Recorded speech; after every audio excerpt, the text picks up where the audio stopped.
Hi, everyone, and welcome to the Ethnically podcast. This is the latest episode of the Ethnically podcast, and today we are joined by Alistair Lobo. Alistair Lobo works in the Public and Finance Department of the Foreign Commonwealth and Development Office. Alistair has previously worked at the UK Treasury on public finance and G7 issues, at an international development consultancy and in India and Ghana. He was also part of the rapid response teams following the UK's decision to leave the EU and during the COVID-19 crisis. He was previously Chief Operating Officer at the Future Leaders Network, a non-for-profit organization. Hi, Alistair. Good, How's it thank going? you, Adarsh. How are you doing? No, I'm doing really good. I'm really good. Really honored to have you as a guest of the podcast. We've not had anyone from like an international development sort of background before, so really eager to sort of pick your brains and learn more about your experience.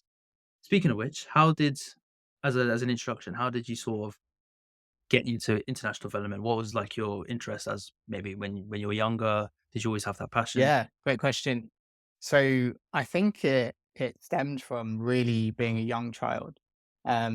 We used to fly to India quite a lot, and my dad sort of grew up in Bombay or Mumbai.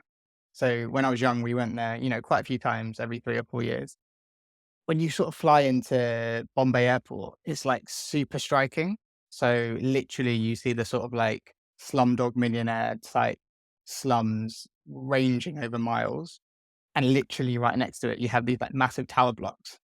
And so there's just this thing, particularly as a kid, right? When you're very like direct and perceptive, you're just like, wow, this seems unfair.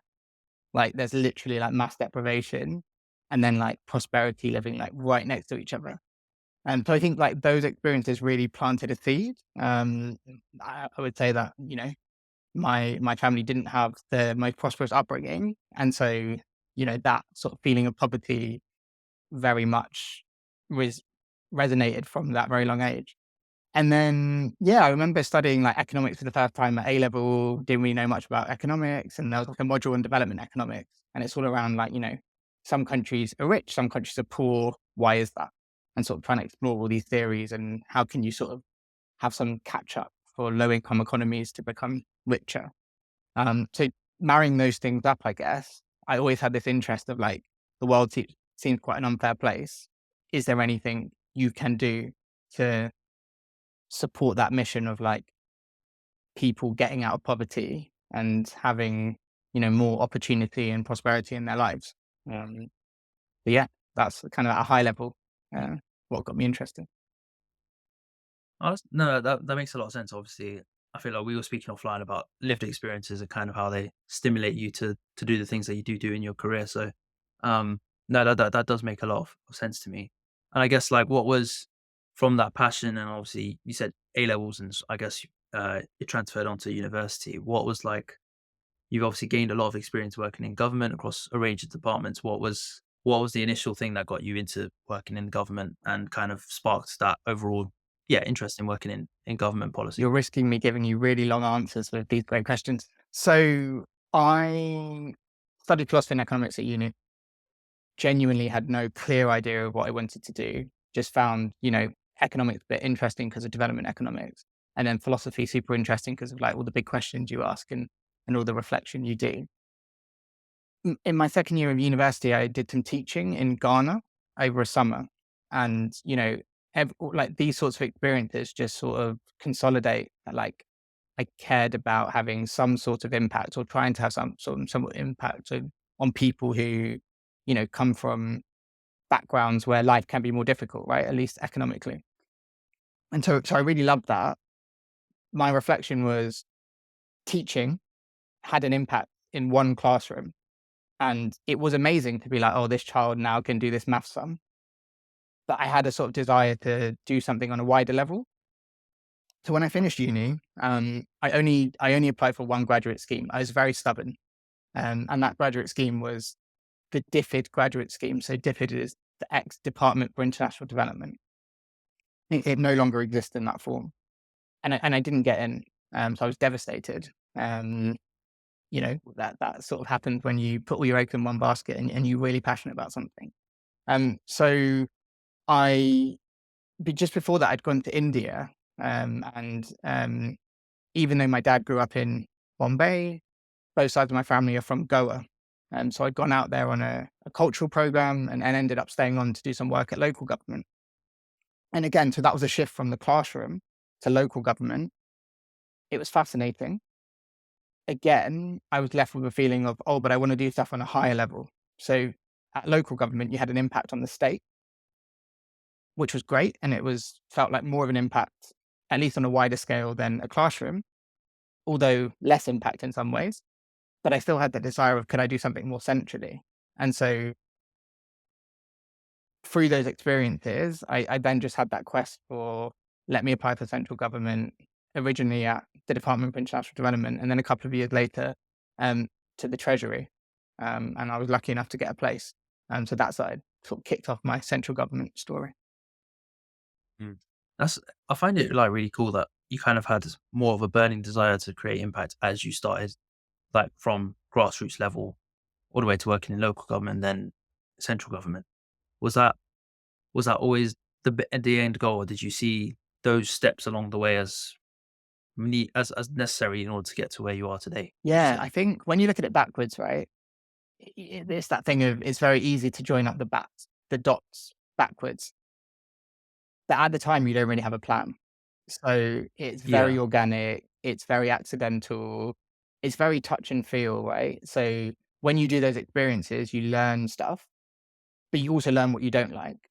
And you learn a lot yeah, about yourself and what's going to wake you up in the morning, right? So I said that I wanted to move from more grassroots stuff to more central government stuff. I was talking to a friend recently who wants to go from central government stuff to grassroots stuff. And I think it just depends on where you are in your journey, what's making you tick at that point. You know, you have some good experiences, bad experiences, and then you sort of move to something different. So that's a long way of saying it was definitely not a clear, structured plan.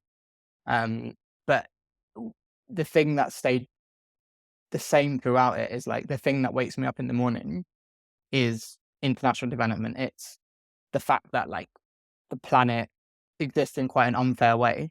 And so what can I do in some small way, or at least try to do to like, you know, have some impact on someone somewhere to sort of improve their opportunities in the most non-patronizing way possible, right? Because actually some of those people yeah, are often much happier than we are.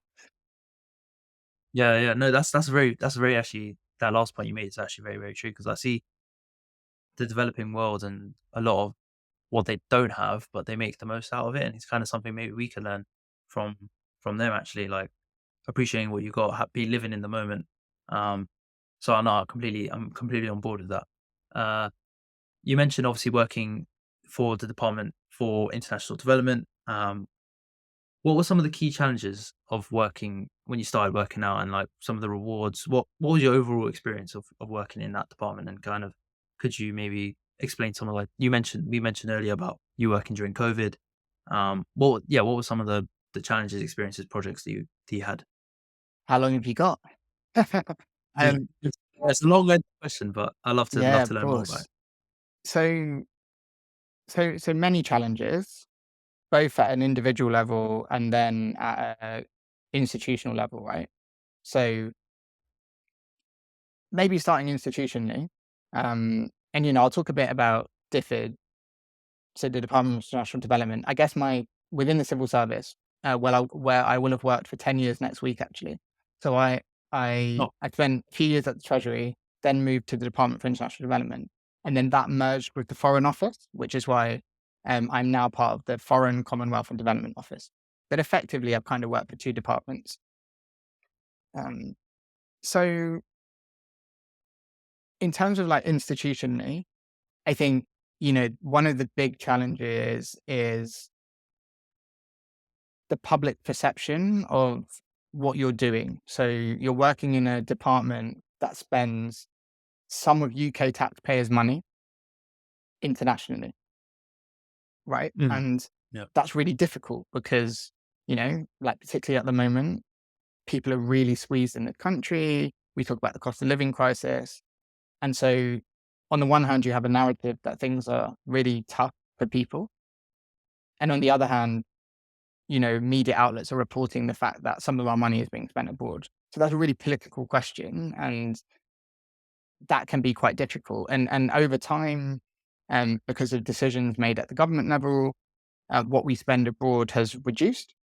Um, so it used to Mhm. be 0.7% of our size of our economy, and it's currently 0.5%, which sounds a small amount, but in numbers, we're talking about billions. Um, but, so in the time I've been in government, the amount we've been able to spend abroad has reduced. And, and that's been really difficult because if you're passionate about, support for people in countries where often situations are more difficult or at least in general, people are poorer, that's quite sad to see.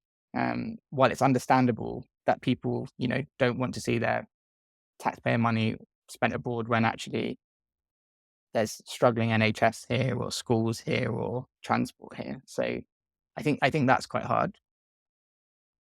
Having said that, you work in the civil service and you accept that it's the government that makes the decision, and that's right. They're democratically elected, and you support them to do that.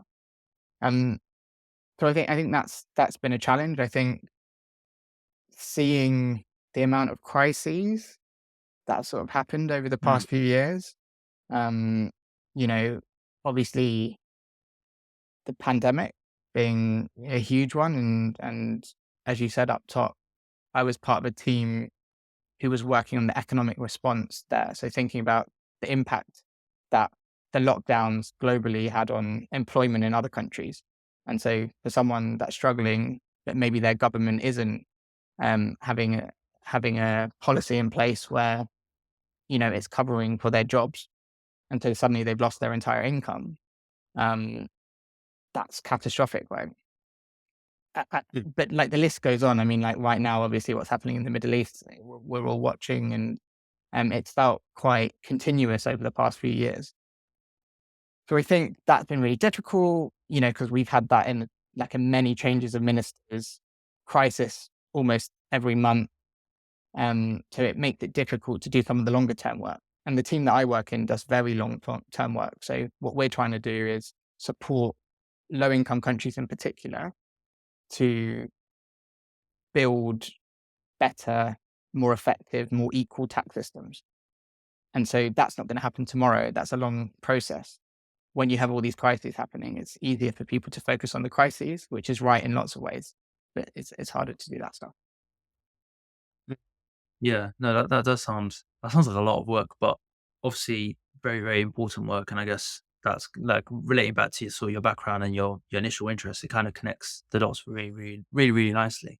Um, I guess I know you kind of elaborated on it already, but in terms of sustainable growth in developing countries, what if you could pinpoint a particular piece of work that you've done in the office? Um, we mentioned COVID, and obviously that's a national. That was well, it was an international issue, but I'm guessing you kind of focused it a lot more.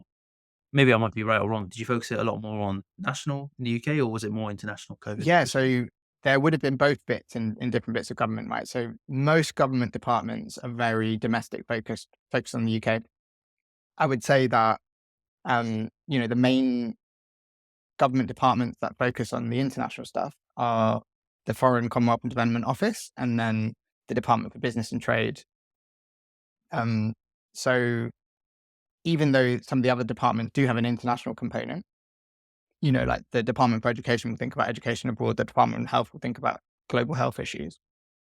I would say, and the Treasury obviously thinks about international issues from a finance perspective. And I worked in the international bit of the Treasury for a while. The FCDO and the Department of Business and Trade are sort of the main ones where you will have that international focus.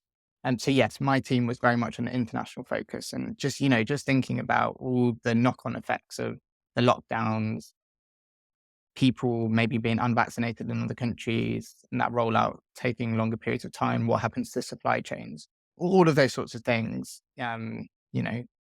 meant that people had a really, really difficult time and actually poverty increased. We had long periods of time where poverty was reducing. The impact of the pandemic was poverty increased, and now we've got a bigger job as we move towards the sustainable development goals. Mhm. Yeah, actually, I didn't prepare a question on the SDGs, but I guess that is a massive focus for you and your team in the office. What out of it's quite a big question, but out of um, those, I think 27, 28 SDGs, what's the one that kind of resonates to most people as Yeah, well. so it hits across a number of them, and there's issues around like economic inequality and prosperity, but I think that it's a big building institutions bit. So Mm. part of what we're doing is it's not just about a policy here or a policy there. It's about how do you ensure the way your government is operating, in our case, in terms of tax, you know, how do you ensure that the government is like making well evident decisions before it makes a change in policy? How do you ensure that what it's doing on spending and what it's doing on raising taxes, like how is it doing it transparently? How does it bring people along with it to show, like, to build support for those issues? I mean, like tax is really political, right? Um, and spend is really Mm. political. So any issue of the day, when you do something on tax or you increase spending or reduce spending somewhere, there are trade-offs because some people will be really happy about it and some people will be very unhappy about it. So ultimately, you're never going to make everyone happy, but how can you build institutions that are able to withstand that and deal with crises and deal with the sort of the day to day? No, no, 100%. That does kind of make sense, and it is a big trade off. I guess there's a lot of the decisions that you're making in government, as well. Um, I did want to touch on. Obviously, we mentioned you used to be chief operating officer at the Future Leaders Network, which is how I sort of first got to know you. I was part of the Future Leaders Network. I can't remember now, a few years ago now, but I guess that was really that kind of introduced me as well into like government development policy and kind of how we can bring about change on a sort of more international basis. In terms of the Future Leaders Network, what kind of inspired you to take up that role in the first place? And you mentioned your passion for economic development from a young age. Did you kind of want to? Maybe might be putting the words in your mouth here, but was that kind of the reason as well why you wanted to sort of give back to younger voices that were in that space? Yeah, I think there's quite a few components to this. One of the main things was just being inspired by the work that FLN, the Future Leaders Network, does. And that's linked also to a passion for young people generally. So FLN, social enterprise, trying to build like the next generation of leaders, right, across like social, economic, political spaces. And that's a really important thing because, future generations, the future of the planet, the changing world, it's going to be really important to have like younger people really take up the mantle as we go forward to like create that change in the world that we want to see. Some of the cliche stuff, but actually I genuinely think it's super important, right? And, maybe if I wasn't in government, maybe teaching is something I do because I really care about like younger people and that next Mm. generation. So I really love the mission of the FLN. One of the things that try to do is like some of the academic stuff about learning, but really thinking about like the practical stuff, like how can you give opportunities to young people to learn how to lead, right? Like we need to build leaders. And one of the issues, that FLM were trying to solve was that you want people to build leadership skills, but they don't get to have experience in that until they become a leader. And by that point, it's kind of a bit too late. So how can you give younger people opportunity to lead? And so it looked for opportunity to do that. So one of the biggest opportunities it had, and it still has, so if people are interested that are listening, they should look out for it and apply, is that FLN had the massive honor of selecting the UK delegations to the Y7 and Y20. So people have heard of the G7 and G20, where leaders meet across those countries and talk about the important issues of the day. Underneath that, there are some groups of like experts from like science, business, etc. And one of those groups is a group of young people. So FLN was able to choose the young people that would represent the UK at the Youth 7 and Youth 20. And I was lucky enough to do that for the Youth 20 in Japan in 2019. And it was an amazing experience. In terms of like being around a negotiating table, representing the UK, and which I now get to do lots in my job.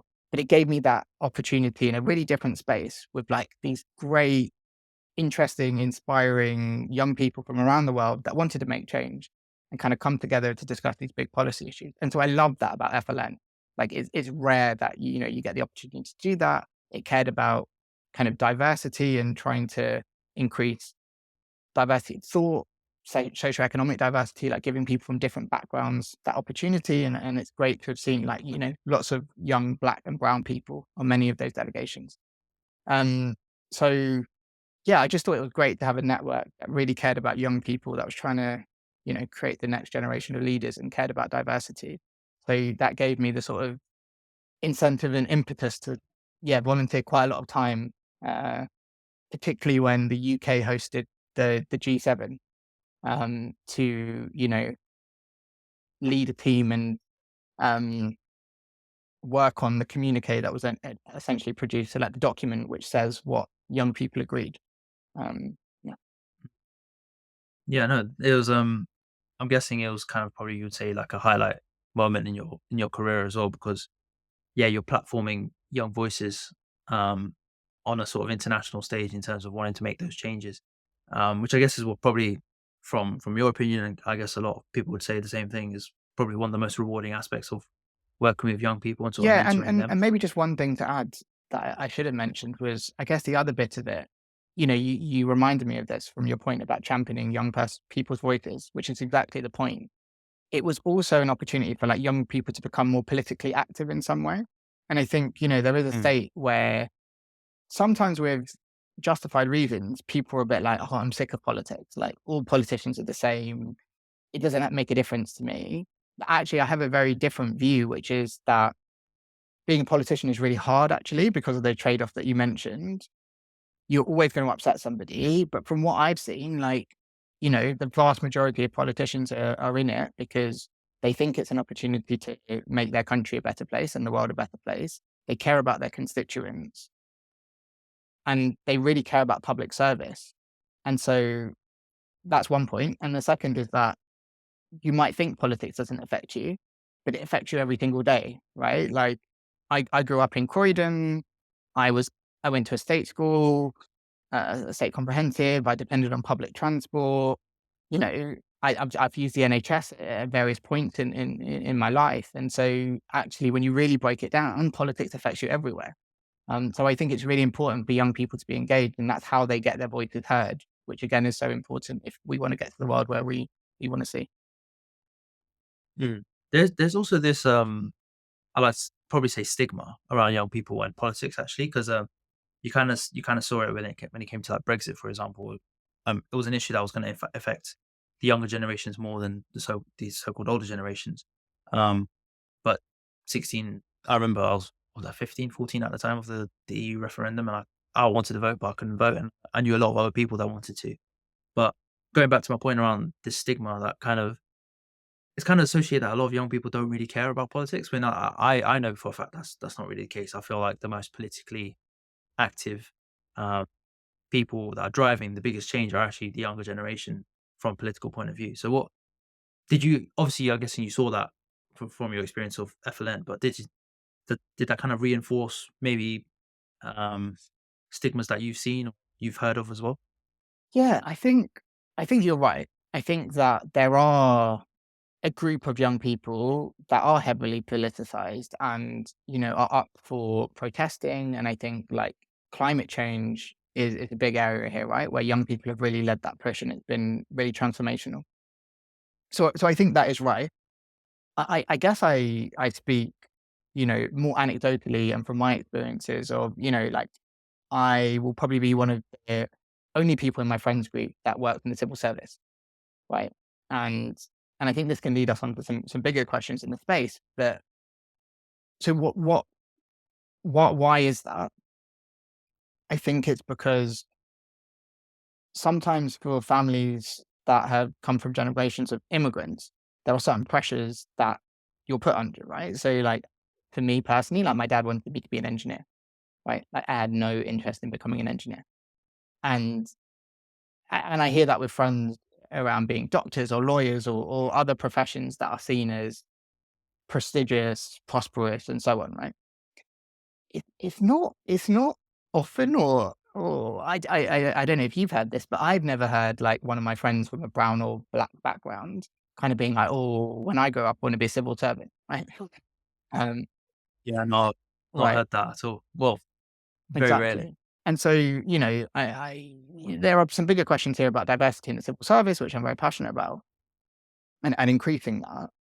And some of that, there are things that the institutions need to do better. And I fully believe that. And I've been part of committees internally within the civil service to try and push for some of those changes. But it's also a supply issue. It's also, we're not going to increase diversity in the civil service if like no brown or black young person wants to be a civil servant, right? If they don't really know what it is. So if you're brought up in in a white middle class family that, I know of people in the civil service whose dad was an ambassador or mum worked in the civil service as a director or whatever the case may be, right? And you grow up talking about politics around the dinner table, listen to the Today program every day, watch Question Time every week, which I geekly almost every week do. Yeah, then you're gonna get accustomed to that and you're gonna understand that world, right? But often for us from immigrant backgrounds, that might not be something that we're really socialized to. And until this sector becomes an area that people are more knowledgeable about and really realize like some of the really cool aspects about it and, just how much interesting work you can do, exciting work you can do, impactful work you can do, then we're going to struggle to really change the dial on diversity. Yeah. No, I think there's a question in that as well. In terms of your experience in the civil service, have you mentioned you've been on committees and sort of driving that work forward? Do you see that change happening, or is that you kind of mentioned as well? There's probably that social aspect where families kind of need to, from black and brown or other ethnic community backgrounds as well, kind of change their kids' perception of what's possible in the working world. Because, like, I mean, the working world today is there's so many options. You can do whatever you want, really. Um, so is that kind of yeah? Have you seen that change in the civil service in your time there, and is that something that's going to continue to change Yeah, in so your so I opinion? have seen the change.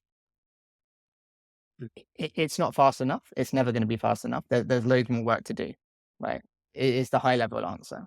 But I would say that like, even at more senior levels in the organization now, I see more role models, right? So um, when I first went into the treasury, I think there was only like the what they call the executive management board was mainly white males at that point. But I remember there being a black female, amazing, incredible lady.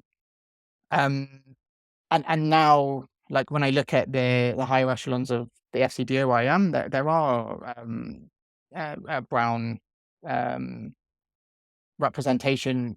There's not enough black representation, to be honest. And if you look across the civil service as a whole, we're not representative enough. And actually, where we are more representative is often at lower grades. But as you go up, mm, that's less the case. Now, part of that, again, going back to the supply issue, is natural, right? Like if you don't have enough people coming in, that's part of the issue, and it's going to take time to really change that. But equally, there needs to be more done, in my view, internally on like finding talent and promoting it and ensuring that, those that maybe operate in different ways or maybe don't shout about their work so much, or maybe that attend meetings and use two ears and their one mouth in proportion. That doesn't mean they don't have Mm. lots to input, but it means there's some cultural things there because like maybe they've been taught really hard to respect their elders and not challenge, whereas actually somebody else who's more willing to challenge, an ability to maybe promote themselves more or, show the great work that they're doing. Um, but what's really positive, right? And like, no matter what your views on the politics are, like, I, not everyone will agree with me on this, but I think the fact that Rishi Sunak was prime minister, I think the fact that, right now, David Lammy is our foreign secretary and, in all of his entrance, um, publicity videos, he has said really clearly and firmly, like, I am a black man from Tottenham, whose family was enslaved generations ago. And he's been really open and transparent and championing the fact that someone from such a diverse background can like lead the Foreign Office, which I think is brilliant, right? Because I don't know what you thought, but if somebody told me 10, 15 years ago that you'd have a brown prime minister, I'm not sure I would have believed you. So, lots to do, but I think there were some really positive signs. No, completely understand that because I think, yeah, that's in terms of role models across all industries. But yeah, if you're looking at the political sector in particular, yeah, you don't really see those role models. I never really didn't think I would see a brown prime minister in our time, regardless of everyone's opinion of him or whatever. I think just yeah, seeing that figure as a representative kind of yeah can kind of push you on to dream that you can be a prime minister one day if you're from that background or from a similar background as well. So that's kind of again with ethnically bringing it back to kind of the podcast and one of the reasons why I wanted to set it up was making sure I could me personally amplify um role models that could role model what it's like to be in an industry. And I guess from your perspective as well, if anyone's listening who wants to work in international development, they'll see you and they'll be like, "Oh, like I feel like there's like I've always been passionate about it, but I never could see anyone or relate to anyone who's had similar experiences to me." So it's kind of being able to sort of, yeah, like I said, amplify that voice and role model, um, whether that's in politics or in whatever sector. That's kind of what one of the aims of Yeah, ethnically is. Josh, just on that, because I realize that I'm kind of flitting a bit, right? Like, so I'm flitting between like, international development and then I'm talking about the civil service quite a lot, right? Because I guess like my Mhm, interests and where I am sort of fit into that Venn diagram of like, I'm in the civil service, but I'm in the bit that covers international development and vice versa, right? So the thing I'm most passionate about is international development, and I've become extremely passionate about the civil service. I guess, just for those who maybe know less about international development, I guess something I'd say is, you know, th- what is the aim of international development? Even within that, people have different views, right? But I've kind of described it up top as, how do you support or partner with or understand that journey for low income countries to become more prosperous, right? And is there anything you can do to support that? So like international development is just such a wide field. Like we've been talking about it about like for me what the UK government can do in that space, right? And what other governments around the world that are from developed countries can do to support that process. So like for us, we are sending experts on tax to partner with other countries where hopefully their experience and expertise can be shared and then um, say some of the analysis of how to do tax policy can improve in another country, right? It's a really one small part of international development. But, like other bits of my department will be doing like humanitarian aid, for example. We'll be doing diplomacy and like speaking around the UN or G7 or G20 tables on how to do things. Um, there's just such a wide range of what you can be doing within the civil service and international development. Civil service is just one bit of it. So you could be working, mm, you mentioned grassroots. You could be working for charity organizations in this country or abroad to support the voices of people, be it from translation work to like services to support them getting access to things that they need and so on. You could be working for private sector organizations. I think one of the things that I really didn't recognize enough earlier on is like the impact of like if you're an entrepreneur and you go and set up a business in X country and you create 1,000 jobs, like that's incredible, right? That's another way for people, and one of the most strong ways for people to change their lives and have an income and do X, Y, Z. Um, and then in my space, you can work for say the UK or France or Belgium or wherever you are in the world, but you can also work for one of the international organizations. So you could go and work for a World Bank or an International Monetary Fund or an OECD. And there you're in a more multilateral setting, working with other countries. And again, the resources there to make an impact are huge. So that's a long way of saying like mm. international development is a huge space. And finally, you can bring skills that you have that are more technical, but bring it into the international development space, right? So you might have heard of things like Doctors Without Borders.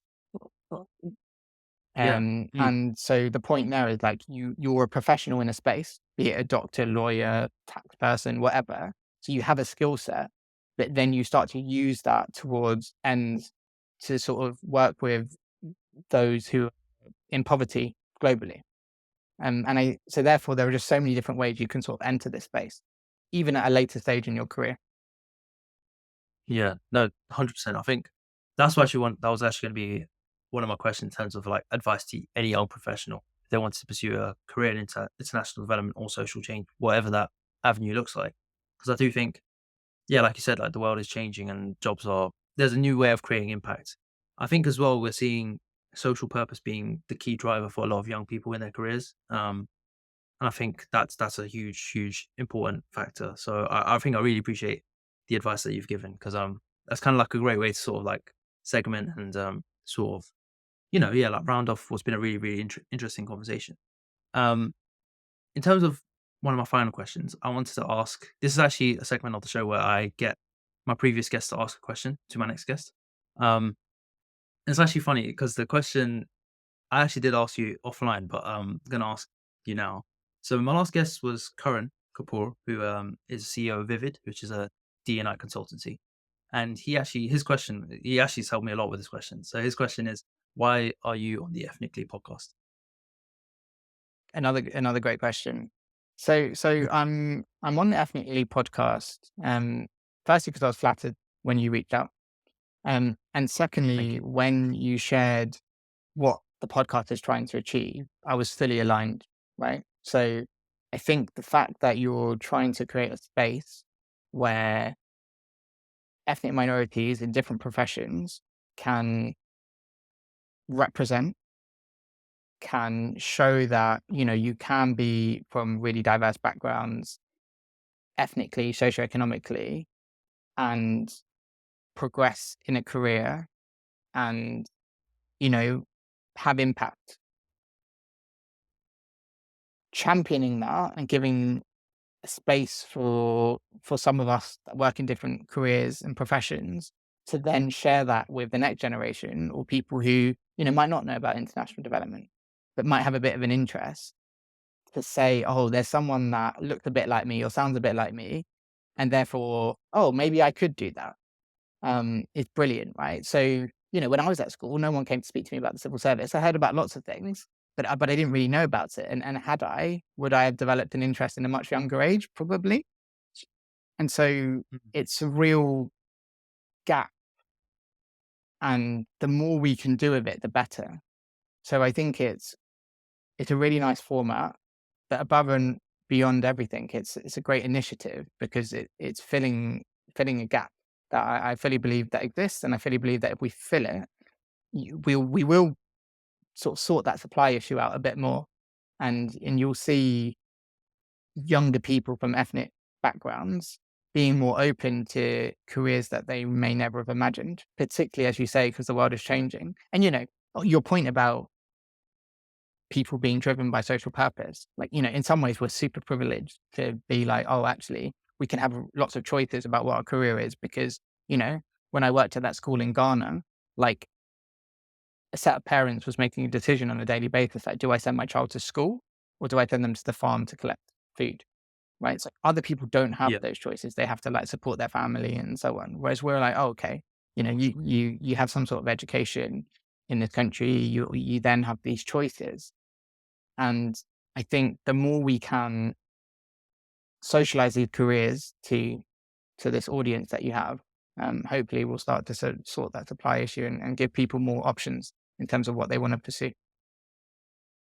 No, that's a brilliant answer and very flattering for me as well. Obviously being the host, because yeah, a lot of that is kind of why I set up the Ethnically podcast. But to hear it from one of my guests, and thank you, Corin, if he's listening, for asking that question because I didn't expect him to ask that question. Because actually, Alistair, you get the opportunity to ask a question in a minute to my next guest, but I do think hearing it from someone else and hearing that like the mission of Ethnically trying to get more people role models from different backgrounds, amplifying diverse voices to kind of foster that change in across all industries is kind of my mission. And if I can make that a reality, then that would be a dream come true. So yeah, no, I really appreciate your answer, Alistair. So like I said, you get an opportunity to ask a question, pass on a question to a next guest. We don't know who that guest will be, but it'll be someone, I guess, with an equally interesting background as you. So, what question would you like to ask around the themes of ethnically, things we discussed today? What would you like Yeah, to so ask? so I think, pre this conversation, I've started to talk about in my head my thought about the biggest issue, say in the civil service. There's a big supply issue, right? I'd be really Mm, interested in your next guest's view on, from their perspective, in order to improve diversity in their field, what is the one big thing that needs to change? mm. Yeah, no, that's a really really interesting question. I think, yeah, I'm looking forward to who my next guest is actually because I want to know what industry they would be because it would be interesting to find out if in their specific industry what D&I looks like in general. But then, yeah, how do they expand that and improve that for a lot more people? So, no, that's a brilliant question and a great way to end the episode. Alistair, it's been an absolute pleasure. I've really enjoyed speaking to you. I feel like I learned a lot as well about sort of your work and the impact you're trying to do and your work in development in general. So, and I'm sure listeners as well would have gained a lot from hearing your story and your experience. So I want to thank you for your time. It's been an absolute pleasure speaking with you. And for all listeners who are listening, thank you for listening, and I'll see you on the next episode. Thank you for having me.